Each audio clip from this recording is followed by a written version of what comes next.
Shalom saudara, kita bertemu kembali hari ini dengan satu topik singkat yang saya mau ajak kita pikirkan, renungkan bersama-sama, yaitu iman yang kokoh. Iman yang kokoh. Saya mengajak kita membuka Alkitab Matius 7 ayat 24. Nah, yang punya Alkitab silakan dibuka Matius 7 ayat 24. Saya bacakan buat saudara. Maka setiap orang yang mendengarkan perkataanku dan melakukannya, ia sama dengan orang yang bijaksana, yang mendirikan rumahnya di atas batu. Saya ulangi, maka setiap orang yang mendengarkan perkataanku dan melakukannya, ia sama dengan orang yang bijaksana, yang mendirikan rumahnya di atas batu. Demikian firman Tuhan. Nah saudara, saya mengajak kita melihat kata demi kata dari ayat ini. Unik sekali saudara. Jadi kata ini dimulai dengan kata kunci. Ada kunci setiap dan juga kata semua. Setiap dan semua itu menunjukkan secara universal. Jadi tidak ada pengecualiannya. Jadi dia menembus segala suku bangsa. Semua orang. Yang penting ia mendengar. Yang penting setelah mendengar, ia juga melakukan perkataanku. Nah, siapa saja semua orang atau setiap orang itu? Nah, orang yang disebut semua dan setiap itu menunjukkan pada siapapun yang memenuhi syarat. Tadi sekali lagi dikatakan mendengar dalam bentuk sekarang ya, aktif ya, dan jatuh kepada orang ketiga tunggal, menunjukkan tindakan yang terus-menerus. Jadikan kebiasaan mendengar. Jadi dia bukan hanya mendengar lalu pergi, bukan. Jadi dia bukan hanya mendengar lalu menghilang. Tapi terus-menerus mendengar. Mendengar apa? Mendengar firman. Nah, perkataan-perkataan ini menunjukkan pada ajaran Yesus, firman Tuhan. Bukan hanya mendengar. Karena hari ini banyak sekali orang mendengar. Misalnya, saya minta anak saya itu untuk cepat-cepat belajar. Dia mendengar. Tapi tangannya ada di HP. Gak dilepasin. Saya tanya, kamu dengar gak apa yang saya ngomong? Dengar, Pak. Dengar. Tapi kenapa tidak cepat-cepat belajar? Nah, dia mendengar, tapi tidak melakukan atau melaksanakan. Tapi firman Tuhan ingatkan bahwa siapapun, setiap orang yang mendengar, bukan hanya mendengar secara pasif, tapi dia juga aktif bertindak nyata, melakukannya. Saudara yang dikasihi Tuhan, hal ini menggambarkan bahwa orang yang mendengar kemudian melaksanakan, dialah orang bijaksana. Dialah orang cerdas. Yang menggambarkan orang yang membangun rumah di atas batu. Karena kontras dari di atas batu itu itu berarti membangun rumah di atas pasir. Kalau membangun rumah di atas pasir, itu fondasinya tidak kuat. Jadi bagi orang-orang yang pernah mendengar firman Tuhan, tapi tidak tertanam dalam hatinya, tidak sungguh-sungguh dimengerti, tidak sungguh-sungguh dilakukan, maka dia akan cepat goyang. Imannya tidak kokoh. Saudara, sekali lagi, Yesus menggambarkan orang yang mendengar dan melakukan firman Tuhan, maka imannya akan kokoh, tidak cepat goyang. Ada masalah, dia tetap bersandar kepada Tuhan. Karena dia sudah berakar. Ada kesulitan, dia tetap bersandar kepada Tuhan.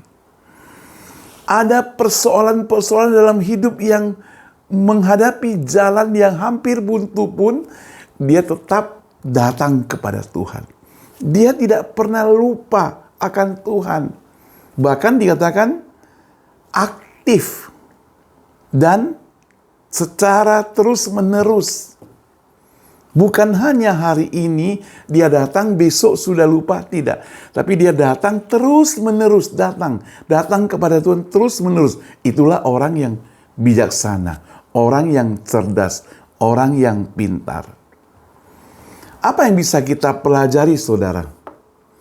Jika kita membangun hidup kita hanya dengan harta,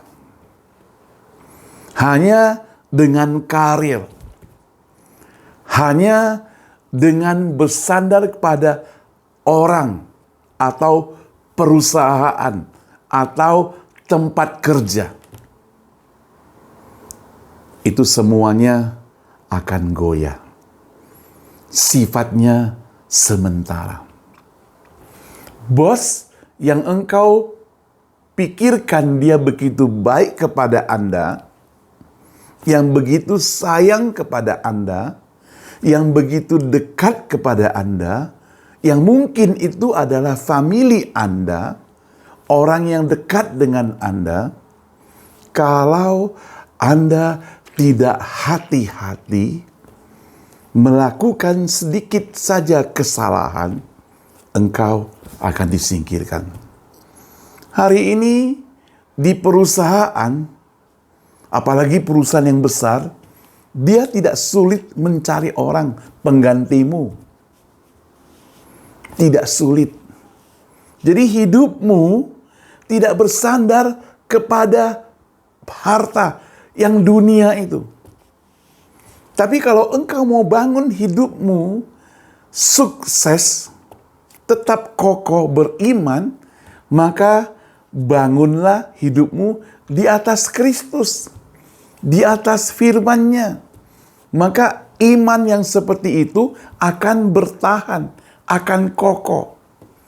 Iman yang kokoh tadi sudah dijelaskan dalam ayat ini, ditandai dengan mendengar. Mendengar suara Tuhan. Sensitif sekali mendengar suara Tuhan. Mau menjadi seorang murid yang mau pasang telinga mendengar. Dan dia sekali lagi saya katakan bukan hanya mendengar, tapi juga melakukan, mempraktekkan. Saat kita mempraktekkan firman Tuhan dalam keseharian kita, kita mengampuni, kita mengasihi, kita memberi, kita menolong, kita lakukan yang baik, bahkan kita tidak membalas kejahatan dengan kejahatan, kita membalas kejahatan dengan kebaikan, mengasihi bahkan musuh kita, maka iman kita itu akan semakin kokoh, akan semakin kuat. Apalagi bersandarnya kepada Kristus. Kenapa? Karena Kristus, Yesus, telah mempraktekkan semuanya ini lebih dahulu dalam hidup kita. Dahulu kita adalah orang berdosa. Kita mesti dihukum. Tapi firman Tuhan ingatkan bahwa Yesus mati di atas kayu salib menggantikan kita. Karena kasih-Nya yang begitu besar kepada kita, maka Dia membebaskan kita dari badai yang berbahaya itu, dari jurang yang maut itu, dari lembah yang penuh dengan kekelaman itu, dan Dia berjanji akan menyertai kita. Itu merupakan dasar yang kuat. Dia berjanji akan menyertai kita, bukan hanya saat ini. Siapapun dalam kehidupan kita, termasuk orang tua kita, anak kita, suami maupun istri, orang yang dekat kepada kita. Janji itu sifatnya sementara. Karena manusia itu memang hidup sementara di dunia ini. Harta tidak menjamin. Itu juga sementara. Harta itu akan hilang begitu cepat. Gelar itu akan hilang begitu cepat. Penjarahan datang, hilang. Banjir datang, hilang. Kebakaran datang, hilang. Begitu cepat. Bahkan nyawa pun bisa begitu cepat. Seorang yang saya kenal, istrinya bersaksi. Dia hamba Tuhan di Kalimantan. Saya dengar istrinya bersaksi. Dia bilang tidak sempat memberi pesan. Karena begitu dia bertemu dengan istrinya masih ngantuk. Dia panggil-panggil istrinya. Kemudian peluk dia sebentar, lalu dia dipanggil Tuhan. Begitu cepat sekali dipanggil Tuhan. Nah, itu manusia. Mungkin kemarin baru ketemu, tapi karena jantung, dia dipanggil Tuhan. Begitu cepat. Jadi, kepada manusia, kita tidak bisa bersandar. Sekali lagi, hanya dengan mendengar. Hanya dengan melakukan firman-Nya. Berdoalah kepada Tuhan. Katakan kepada Dia, Tuhan Yesus, jadikanlah aku sebagai seorang anak-Mu yang selalu di dalam hidupku menjadikan Engkau, yaitu Yesus, sebagai dasar dalam hidupku. Ajar aku bukan hanya mendengar firman Tuhan, tapi ajar aku melakukan firman Tuhan. Bangunkan imanku supaya berdiri teguh, kokoh, dan tetap tegar dalam setiap keadaan, dalam setiap persoalan, dalam setiap masalah. Tetap teguh, tetap kuat, tidak goyah, tidak diombang-ambingkan oleh kanan maupun kiri. Tetap teguh, teguh senantiasa. Tuhan Yesus memberkati Anda semua.